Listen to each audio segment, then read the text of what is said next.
Boa noite, Rogério. Simples, rápido e fácil. Suas considerações sobre esse triunfo do Sport Clube Bahia hoje, batendo os 49 pontos no Campeonato Brasileiro. Acho que importante, boa noite, acho que importante, necessário para a nossa caminhada do jogo. Os primeiros minutos ruins, nós nos atrapalhamos um pouco, os primeiros 10 minutos foram do Inter, do jogo, nós fomos retomando a rédea do jogo, tentamos fazer algumas movimentações, imaginando esse 5-3-2, com a variação do 5-2-3 para o Internacional para sair. Acho que conforme o jogo foi progredindo, nós fomos aumentando o nosso entendimento do jogo, e ao final do primeiro tempo já pressionávamos muito o Inter, um volume grande de jogo que gerou, além do pênalti, outras boas oportunidades que nós tivemos. No final, quando ficamos com a mais, eu acho que nós estávamos bastante cansados, nós não conseguimos exercer a pressão que deveria ter sido feita.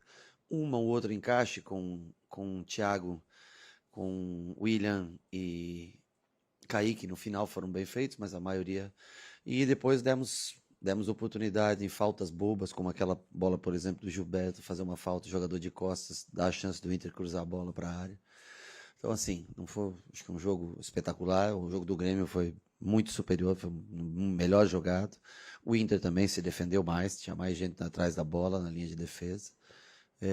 Mas conseguimos, através do lance do Ademir, e tivemos outras oportunidades também para fazer gols. O Inter foi um pouquinho mais agressivo no segundo tempo, né? Causou um pouquinho mais de problemas para a gente.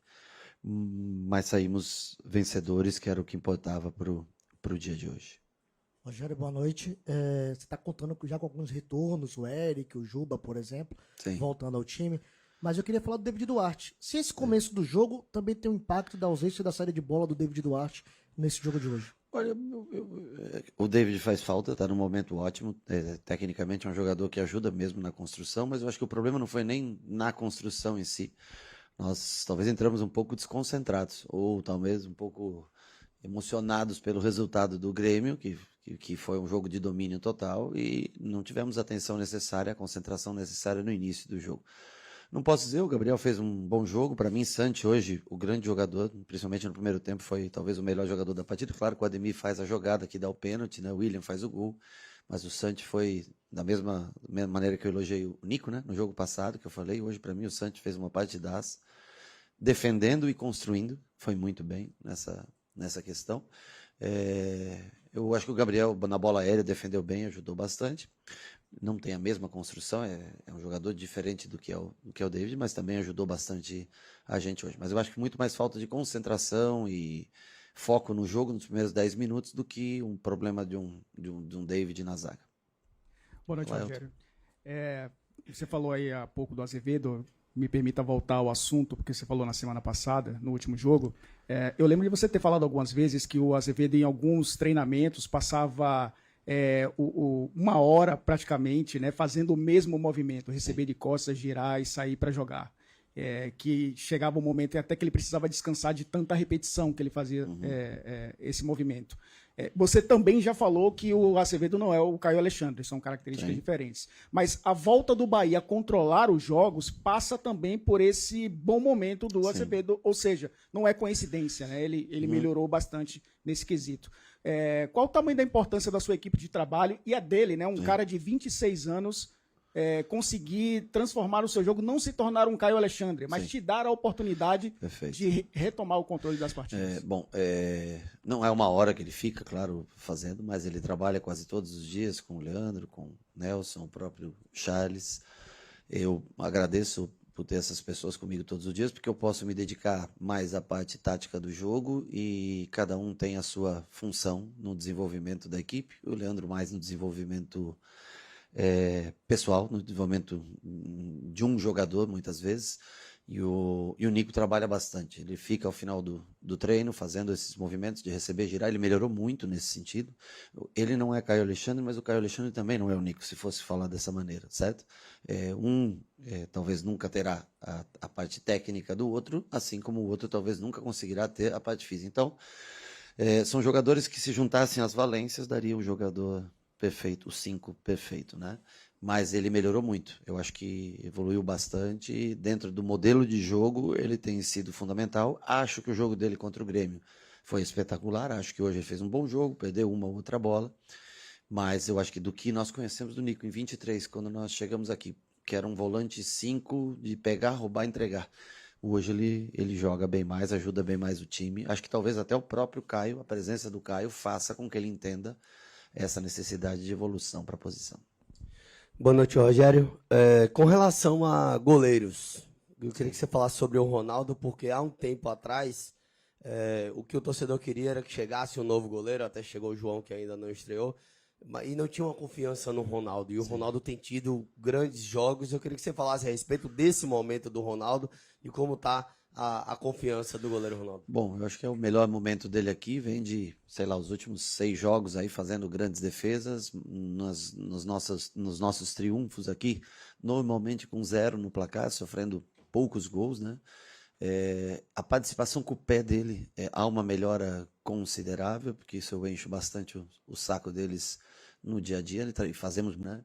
Então eu acho que ele tem acertado muitos passes, achado muita bola entre linhas, fazendo com que quebre a primeira linha de pressão do adversário, e no gol ele tem a postura, tamanho, amplitude, então eu acho que ele vem ajudando bastante, e eu acho que o torcedor mesmo reconhece, né, a evolução, os companheiros sentem logicamente muito mais segurança hoje, a tendência é que ele continue crescendo e ajude a gente nessas 9 últimas rodadas aí a alcançar o objetivo da equipe.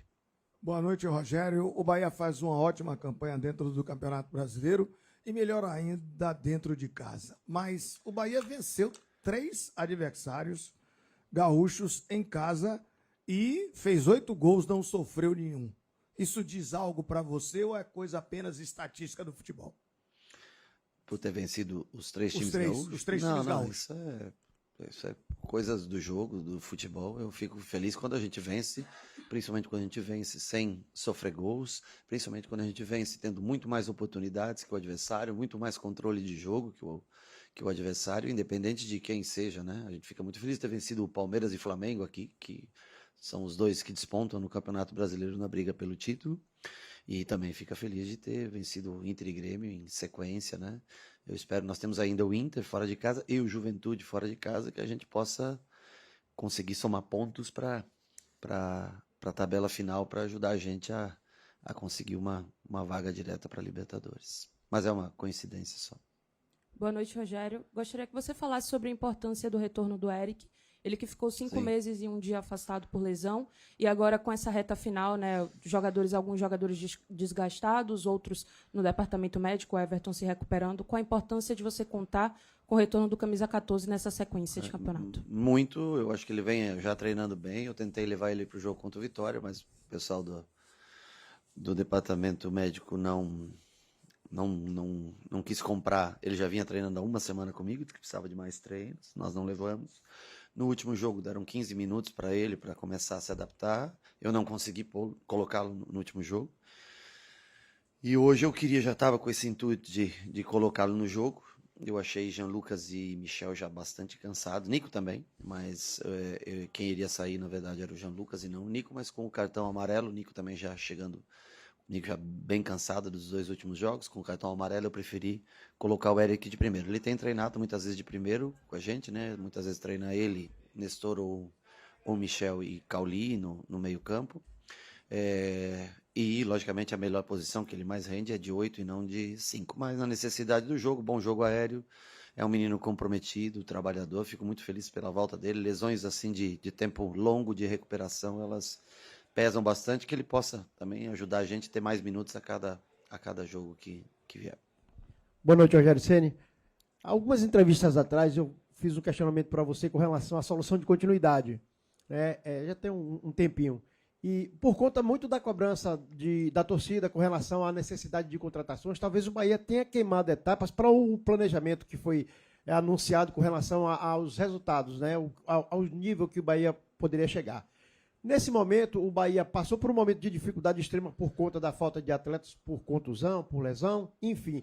E aí entram aqueles que não eram considerados titulares. E aí surge a questão da solução de continuidade. Você acha que essa equipe, com os jogadores que não são considerados titulares, é já está pronta a solução de continuidade para dar essa resposta não só para a torcida, mas principalmente para aquilo que você tem como planejamento para atingir as metas do time nessa temporada? Olha, eu acho que esses jogadores que entraram nas posições de jogadores que estão há mais tempo parados, como o Caio Alexandre, agora infelizmente com esse problema o Everton, né? Juba ficou um bom tempo fora, eles fazem sempre o seu melhor e tentam ajudar. Às vezes a gente tem que mudar a maneira de jogar, né? Quando tá Juba é um jogo, quando não tá Juba é um jogo distinto que a gente faz, né?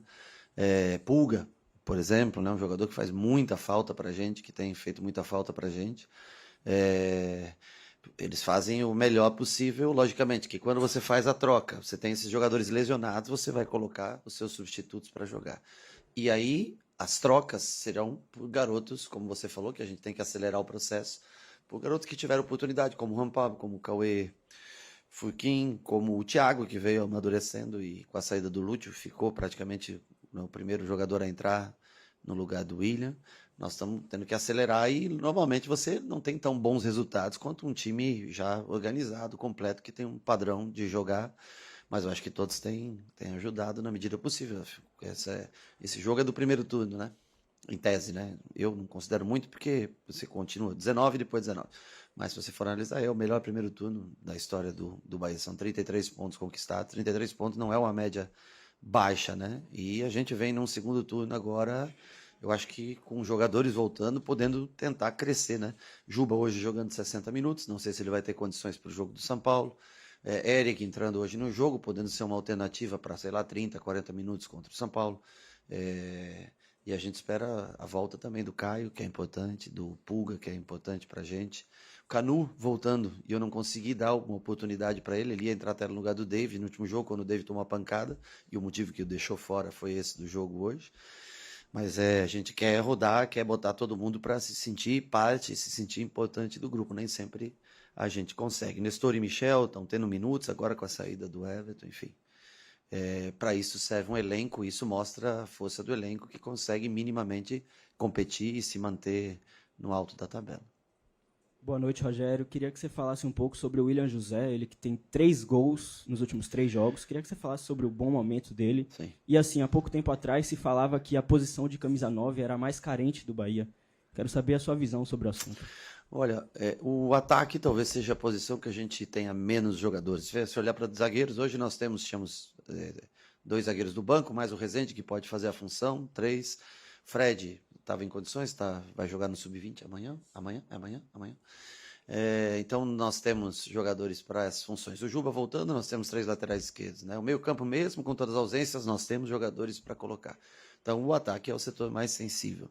O William fez um ótimo jogo passado, hoje novamente ele faz uma função mais de 9 na primeira parte do jogo, quando a gente muda o sistema de jogo, quando tira Juba no minuto 15, que Iago começa a passar para o lado, ele volta a fazer mais ou menos o que ele fez no jogo contra o Flamengo, baixando para ser esse 4º homem. Então, assim, é um jogador inteligente.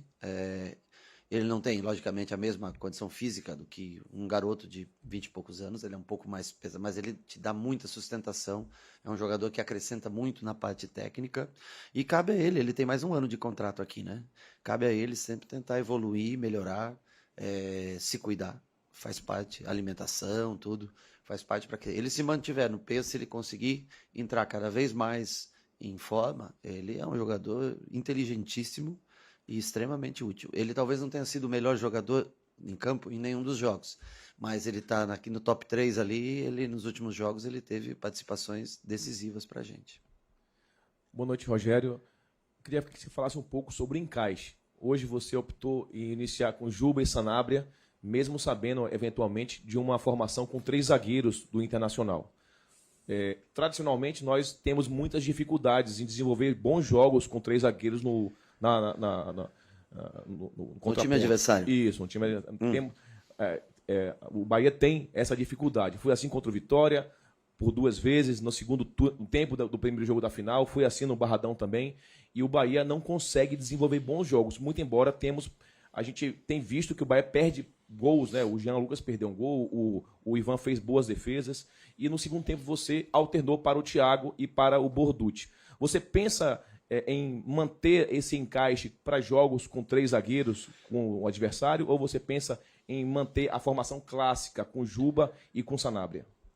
Bom, eu, na minha concepção, quando você enfrenta 3 zagueiros, você tem que manter os laterais longe da... A minha vantagem numérica contra 5 na linha de trás, ela é grande no meio, né? Então, a gente tem uma estratégia, traça uma estratégia de jogo, e essa, para mim, é a melhor estratégia contra times que jogam em linha de 5. No caso, para o próximo jogo, é um time que normalmente joga com linha de 5, ou desde que o Crespo assumiu o São Paulo, é um time que joga com linha de 5. O meu problema só está na minutagem de Juba, que eu não sei se ele terá condições de...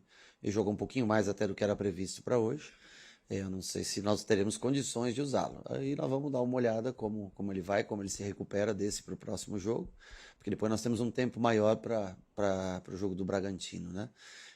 Para a gente ver, decidir a maneira que a gente joga, se joga com o lateral passando, se joga com o Juba um pouco mais por dentro e pontas abertas. Mas dentro desse sistema de 5, eu não acho que a gente tem mais dificuldade. Eu até gosto de adversários que jogam com linha de 5. A gente tem dificuldade, você citou os jogos, todos os jogos que você citou são fora de casa. E fora de casa, contra a linha de 4, contra a linha de 5, infelizmente, a gente não consegue render da mesma maneira.